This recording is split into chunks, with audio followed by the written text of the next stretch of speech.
It looks like we're going to escape, I think, just barely. We're going to inch out a science victory over the Congo, which is kind of crazy. There was a lot of interesting things that happened in this campaign. For one, taking over Western Europe was huge. It's pretty much the only reason why I'm going to win here.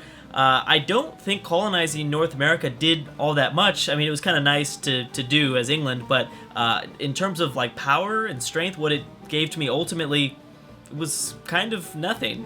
I also got pretty lucky because I don't know, I had enough forethought, and I guess I've gone after enough science victories now at this point in my experience in Civilization 6. I knew that I needed to build at least 3 spaceports because, yeah, I mean, racing down for all the things that is required to build the Mars spaceship is kind of crazy. And if I had just built a spaceport inside of Paris, oh man, definitely probably would have lost this game. Definitely, probably, maybe, something like that. Looks like the Congo kind of stalled out here, but obviously it was really close. India, Samaria, Spain also is trying to catch up, but the Congo never ended up getting. They never launched any of their stuff. So that was a little bit strange. And as I said in the intro, I don't think North America really did all that much for us. Again, it was kind of fun. Looks like Japan and India got over here a little bit towards the late, a little bit too late. I think that they should have started colonizing. Well, Japan had no excuse.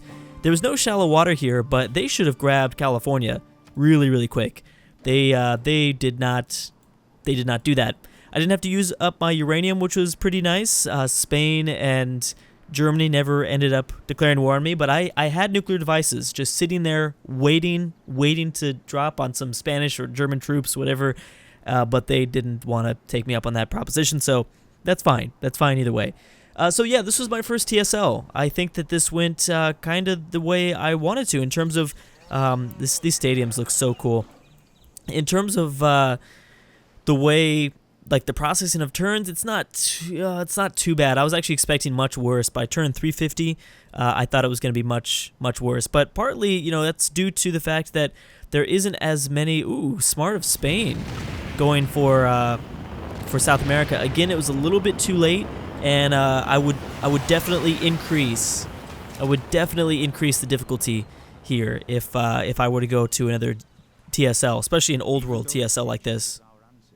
And we're not going to be able to hear Sean Bean here because his audio's down too low. But anyways, here is our victory screen. Cool, there I am, ranking.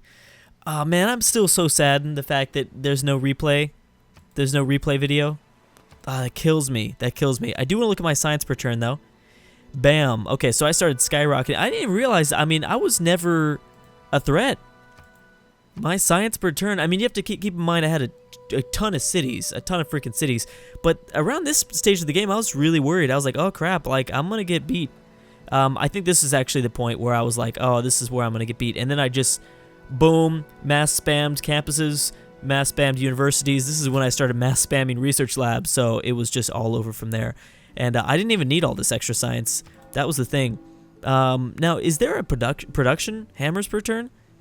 Science, faith, gold. Yeah, that's all nice. I do want to look at my gold balance. Compared to the worlds, it's not as big as I thought it was going to be. You can see I was putting up some big numbers, and then due to some policy hits, I kind of allowed for me to dip a little bit into my economy. I didn't need it as much since I had found my victory type. I guess there isn't any sort of production. Total building constructed. Oh, I won that too. That's kind of cool. These are a little bit more useful than I thought. Cities destroyed. Yeah, that's unfortunate. There was not enough cities, I thought, that were destroyed. But total wars against players wasn't me, was it? Who was that? Whose orange is that? Is that Greece? Yeah, that is Greece. So it looks like Greece fought the most wars. Total wonders constructed. The Congo. That's probably what made the Congo so powerful. Anyways, yeah. So I definitely plan to do another TSL. This is my stuff right here. This is my jam. So I plan to do something probably on a much higher difficulty because this is on Emperor, and I still kind of barely won it actually.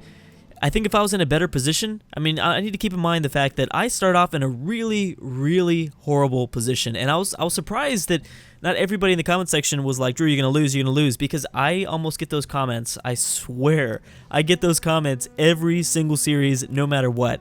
And I have lost a handful of series, but almost every time there's like a unanimous decision in the comments. that I'm going to lose. I usually end up pulling it out, surprisingly enough. I was very shocked to not see anybody say that I was going to lose, because for a second there, I actually thought this was it. I was like, okay, this is my first Civ 6 game that I'm going to lose. This might be it, because the British Isles was terrible. I moved out towards Ireland. It was bad. I got pretty lucky that Norway wasn't super aggressive in this campaign. If they would have settled, if they settled faster, and if they got up a bigger military, they could have been a bigger threat. I think that going after Norway, though, that Norwegian war was kind of a waste, just to be honest. What really, the only thing that mattered was destroying France. If I did not destroy Catherine de Medici, this game would have been over, because what were my New World cities going to do? It's kind of hard to say, because I didn't focus as heavily. If I didn't have that land in Western Europe, continental Western Europe, I might have focused more heavily on these guys, and I probably would have sent more trade routes between them, because remember, at the end of the game, I was sending them all. They were all internal, and they were all from these 3 core cities. I mean, look, this is, I think, one of the biggest cities I've ever had. Yeah, I mean, close to it. It would have got to 30 in 8 turns, and I actually did a few things that kind of made its growth lag a little bit, and I think it was worth it. It's probably because of all these rice resources, and you just see farms everywhere. Production, it was lacking, but anyways, yeah, it would have been interesting to see if I didn't take over France, and to see like how I pull these guys together, because those spaceports have a population requirement, as well as they're damn hard to build. They're so hard to build. Anyways, hopefully you guys enjoyed this series. I'll be back for another TSL, probably on a higher difficulty and probably in a much more aggressive position. This was a very kind of test campaign because I was safe with the English Channel, but in the next one, I can guarantee you I will not be this safe. So there it is. I hope you guys enjoyed my first Civ 6 TSL. This is one of many to come in the lifetime of Civilization 6. But anyways, guys, thank you so much for watching, and I'll see you guys next time.